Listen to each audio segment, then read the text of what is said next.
Welcome back to the deep dive. If you've been anywhere near the news this autumn, you know the phrase government shutdown is just everywhere, dominating the headlines. For a lot of people, it's just jargon, right? Washington failing again. But the stakes this year, they feel incredibly high because as of today, November 2nd, 2025, we are, 33 days into a federal shutdown under President Trump. So our mission today is to really cut through that noise. We want to understand the basics, the foundational truth, the legal mechanism that actually triggers this mess, the political incentives driving it, and the real world, often devastating costs of this. Well, this uniquely American thing. Okay, let's unpack this. Maybe start with the absolute basics. What is a shutdown? Yeah, let's set the stage for you. So first, a clear definition. A government shutdown. It's what happens when the federal government basically loses its legal permission slip to spend money. That happens because Congress hasn't passed the necessary funding laws. These are usually annual appropriations bills or maybe a temporary fix like a continuing resolution or CR. If those aren't passed before the fiscal year ends, that's September 30th, you get what's called a funding gap. A funding gap. Okay, that sounds almost bureaucratic, a bit mild. But when that deadline hits, what actually forces the government to grind to a halt? It can't just be optional, surely. Oh, absolutely not optional. It's mandatory. And that's thanks to a surprisingly old law, the Antideficiency Act. This law, which wasn't always strictly enforced, essentially says federal agencies must stop or drastically cut back operations the moment their funding disappears. Ah, okay. So that's the hammer. That's the legal force. And that's what immediately splits the federal workforce, right, into these two groups. Exactly. You get your essential personnel. Think national security, air traffic controllers, law enforcement, certain medical staff. These people are legally required to keep working, but, and this is crucial, often without knowing when they'll get paid. Wow. Okay. Working without pay. Yeah. And then you have everyone else, the quote-unquote non-essential workers. They get furloughed, basically sent home, no work, no pay, until Congress sorts out the funding. Right. And just so you listening are clear, this doesn't hit every single part of the government equally. Things like Social Security checks, Medicare payments, those are generally mandatory spending programs. They usually have permanent funding baked into the law, so they continue. That's right. But all those other programs, the discretionary ones, think federal research grants, keeping national parks open and staffed, processing passports, those things scale way back or just stop, shut down completely. And here's the really sobering context we need to keep in mind for this whole deep dive. This current shutdown, it's been going for 33 days now. That puts us just 2 days short of the all-time record, which was 35 days, also under President Trump back in 2018, 2019. We are absolutely in peak brinkmanship territory right now. 33 days. It really feels like this happens constantly now. Yeah. The sources we looked at say there have been something like 14 major funding gaps or actual shutdowns since 1980. Why? I mean, why has this become almost a regular feature of American politics in the last, 40, 45 years? It wasn't always like this. Right. And that brings us to a really critical legal turning point back in 1980. See, before 1980, if funding lapsed, agencies often just kept going temporarily. They kind of assumed Congress would patch things up quickly. But in 1980, the Attorney General at the time, Benjamin Civiletti, issued these key legal opinions. They specifically clarified how the Antideficiency Act should be interpreted. Okay, so what was the big clarification? What changed? He ruled pretty definitively that agencies cannot spend money like any money without a current, explicit appropriation from Congress, even just to tie them over for a bit. The only exception was if the work was absolutely essential to protect life or property. That interpretation made shutdowns mandatory whenever there's a funding lapse, no more wiggle room. And that's why basically every true large-scale shutdown, the kind with furloughs, has happened after 1980. The rules fundamentally changed. Got it. So the legal switch flipped in 1980, making shutdowns mandatory. But if the mechanism is mandatory now, what about the politics? What political or procedural things grew up alongside that legal change? Why do politicians seem to choose to drive right up to that cliff or even over it? Well, the biggest driver, according to most analyses, is just rising partisan polarization. It's become much more intense. Since the 80s, the threat of a shutdown has really morphed. It's often not just about arguing over, say, how much the defense budget should be. It's become a political weapon, a high-stakes bargaining chip. It gets used to try and force concessions on really big ideological policy. It fights things like immigration, healthcare reform, environmental rules, things way beyond just the budget numbers. And that sort of brinkmanship, it feeds on the budget process itself, which seems, broken. Congress is supposed to pass 12 separate individual appropriations bills each year. That sounds orderly. Supposed to, yeah. But that almost never happens anymore, right? It feels like a fantasy. Instead, they limp along with these short-term fixes, continuing resolutions, CRs, or they jam everything into one giant last-minute omnibus bill. Exactly.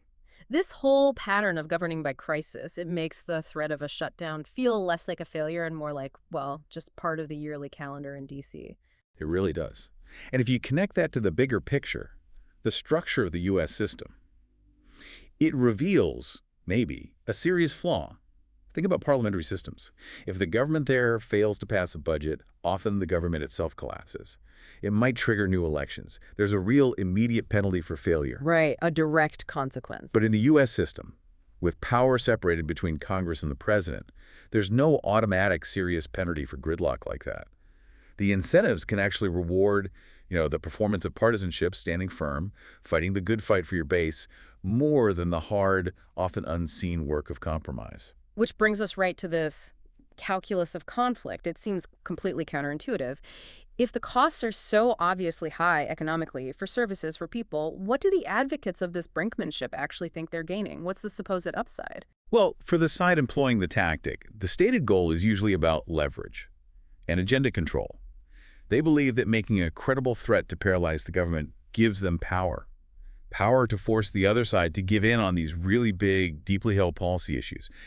Supporters of the Republican stance back in 1995-96, for instance, sometimes argue that the pressure from those shutdowns helped pave the way for the balanced budget agreement in 1997. Ah, okay. So they see it as a painful but maybe necessary tool to achieve a larger goal. That's the argument, yes. Yeah. It's a calculated risk, hoping to extract the maximum possible concessions when maybe normal negotiation isn't working for them. That's the theory. But let's talk about the painful reality, the costs. Where are they actually felt? Oh, the costs are immediate. They're widespread, and they're pretty well documented. You've got the Nonpartisan Congressional Budget Office, the CBO. They looked at the 2018-19 shutdown, the big 35-day one.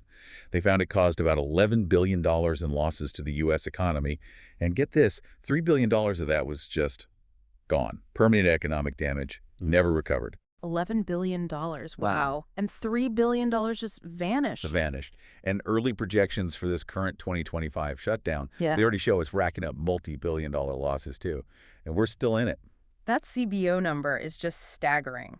But beyond the big GDP figure, what's the kind of day-to-day reality? Where do you see the pain? Absolutely. You see it everywhere. Think about the service disruptions. National parks might be unstaffed, maybe closed entirely. Getting a passport, huge delays. Federal research projects get paused. Inspections like food safety, crucial stuff they lag behind. Yeah. And then there's the human cost. Hundreds of thousands of federal workers. They're either furloughed, sitting at home worried, or they're deemed essential and forced to work without pay, wondering how they'll pay their bills. Right. And don't forget the contractors, the businesses, often small businesses, that support government functions. They lose contracts, lose income, and often they never recoup that lost money. It could destabilize entire families, entire communities that rely on those jobs. It's a huge ripple effect.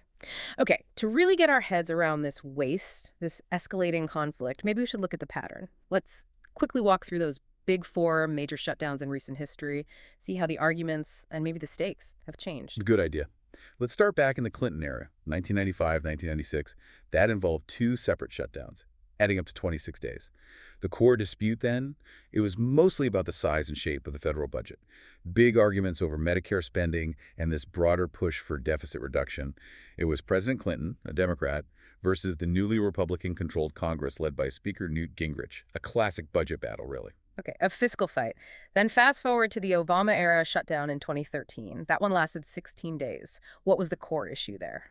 This is where things really shifted, according to the analysis. House conservatives at the time explicitly tied funding the entire government to demands to defund or at least delay the Affordable Care Act, the ACA, or Obamacare. Whoa. So not just arguing about spending levels, but actually trying to use the funding process to kill a major existing law. Exactly. That was seen as a major escalation. The House GOP was using the must-pass appropriations bills as leverage to try and dismantle a law already on the books. President Obama and the Democrats essentially said, no, we're not trading basic government funding for getting a major piece of legislation. It was a real policy hijack attempt. Okay, that does sound like a significant change in tactics. Then we get to the record breaker. The Trump-era shutdown of 2018-2019. 35 days, the longest ever. What was the fight there? That one was almost purely about one thing. $5.7 billion for President Trump's proposed U.S.-Mexico border wall. It was essentially fund the wall or the government stays shut. Democrats refused that specific funding demand. So a very specific, highly symbolic, ideological demand holding up the entire government. Precisely. And here's the kicker on that one, the important outcome note. After 35 days, the longest shutdown ever, it failed to get that $5.7 billion for the wall funded through that process. All that disruption, $11 billion in economic costs, for ultimately no policy gain on that specific issue. Wow. Okay. And that brings us to right now, the ongoing Trump-era shutdown of 2025. Currently 33 days. What are the sources saying is the core dispute this time? Well, this one seems a bit more complex, according to the analysis we have. There are disagreements over spending cuts. That's a major focus for Republicans. But it's paired with a key Democratic demand. They want any clean funding bill, one without controversial policy writers, to also include an extension of the expanded ACA premium tax credit. The health insurance subsidies. Exactly. Democrats are citing the timing, it's open enrollment season for health care, and the risk of huge premium hikes for millions if those credits expire. So it's spending cuts versus extending those ACA subsidies wrapped up together. So looking across those four cases, 95 was budget size, 2013 was using funding to kill the ACA, 2018 was the border wall, now it's spending cuts versus ACA subsidies. You can really see an evolution, can't you? It seems to move from disagreements about overall budget numbers in the 90s to using the shutdown threat to try and overturn existing laws, and then to pushing these very specific, often symbolic ideological demands. It feels like the stakes are escalating, maybe not always in dollar amounts, but in terms of the political extremity involved. Yeah, that pattern seems pretty clear. And the fact that it keeps happening across different presidents, different Congresses, it suggests this isn't just about individual personalities or specific fights. It feels like it reflects something deeper, maybe structural or cultural, in how American governance works or doesn't work. So maybe we should shift focus a bit. Less about who's right or wrong in each specific fight, and more about what these shutdowns tell us about the system itself. That's a really important shift, because shutdowns, in many ways, are like a symptom of an underlying condition. One key insight from the sources is this idea of a design flaw in the U.S. system. We talked about how it separates power between the president and Congress. That's by design, checks and balances. But what it doesn't have is a built-in mechanism to force cooperation when they deadlock over something essential like funding the government. Unlike those parliamentary systems you mentioned, where failure can trigger elections. Exactly. There's no similar automatic reset button or electoral consequence in the U.S. system for this kind of failure. So when there's deadlock, the system doesn't collapse and reform. It just freezes. It grinds to a halt. And here's the irony, the paradox of inefficiency. That should probably make every taxpayer listening just furious. Shutdowns are often pushed by people who say they want smaller, more efficient government. Right. That's often the rhetoric. But the reality, shutdowns demonstrably don't shrink government in any meaningful way. They actually make it less efficient and more expensive in the long run. Absolutely. Think about it. Taxpayers eventually fit the bill for back pay to federal workers for all the time they weren't productive during the furlough. That's paying for nothing. Right. Paying people for not working. Plus, agencies suffer. They lose experienced staff who get fed up and leave. Morale plummets. Institutional knowledge walks out the door. And things like contracting get delayed and become more expensive later. It's just costly, counterproductive self-sabotage from a purely fiscal perspective. So if it's not actually about efficient governing or saving money, what else is going on? Why keep doing it? This gets us into the psychological role shutdowns seem to play. Yeah. Many analysts argue they function primarily as political theater, not as rational fiscal policy. They become these big symbolic showdowns. It allows each side to really dramatize their political identity for their base. How so? Like performing? Yeah, exactly. One side gets to perform as the valiant defenders against reckless government spending. The other side performs as the steadfast protectors of vital public services and vulnerable people. It's a way to signal commitment and toughness to their core supporters. Political scientists sometimes call this expressive governance. Expressive governance, performing values instead of actually achieving results. That's the idea. It's about showing your tribe that you're fighting for them, even if the fight itself is incredibly damaging to the country as a whole. Wow, that's pretty cynical. And that theater, that performance, it seems to feed itself, right? It becomes a cycle. It certainly can. Some analyses point out that shutdowns have, unfortunately, become part of the political business model. How do you mean business model? Well, think about the outrage they generate. That outrage drives clicks online. It fuels cable news debates. It fills up email inboxes with urgent fundraising appeals. Ah, okay. Conflict pays. In a way, yes. As long as the conflict itself can be monetized, turned into donations, clicks, your numbers, there's a perverse incentive to keep the conflict going. So shutdowns can end up being, sadly, profitable for the political industry, even while they're absolutely disastrous for actual governance. So at the end of the day, if you strip away the specific arguments about this policy or that spending level, what's the core truth here? I think the core truth that emerges from all this is that a government shutdown isn't fundamentally about the budget numbers anymore, if it ever truly was. It's really about power. It's about perception. It's about applying pressure. It's become a political tactic, almost like the political equivalent of self-harm, designed to inflict just enough pain on the whole system, on the body politic, to try and make a political point or force the other side's hand. And the people who suffer most acutely from this self-harm, who are they? Well, it's almost always the people with the leaf power to actually stop it. It's the federal workers, especially those living paycheck to paycheck. It's the contractors, often small businesses, who might lose everything. It's the citizens who rely on those disrupted government services. And ultimately, the taxpayers. And ultimately, yes, every taxpayer, because you foot the bill. You pay for the lost productivity, the back pay, the long-term inefficiency that follows. Billions and billions wasted. So what does this all mean? Where does this leave us? Maybe the final provocative thought for you to consider is this.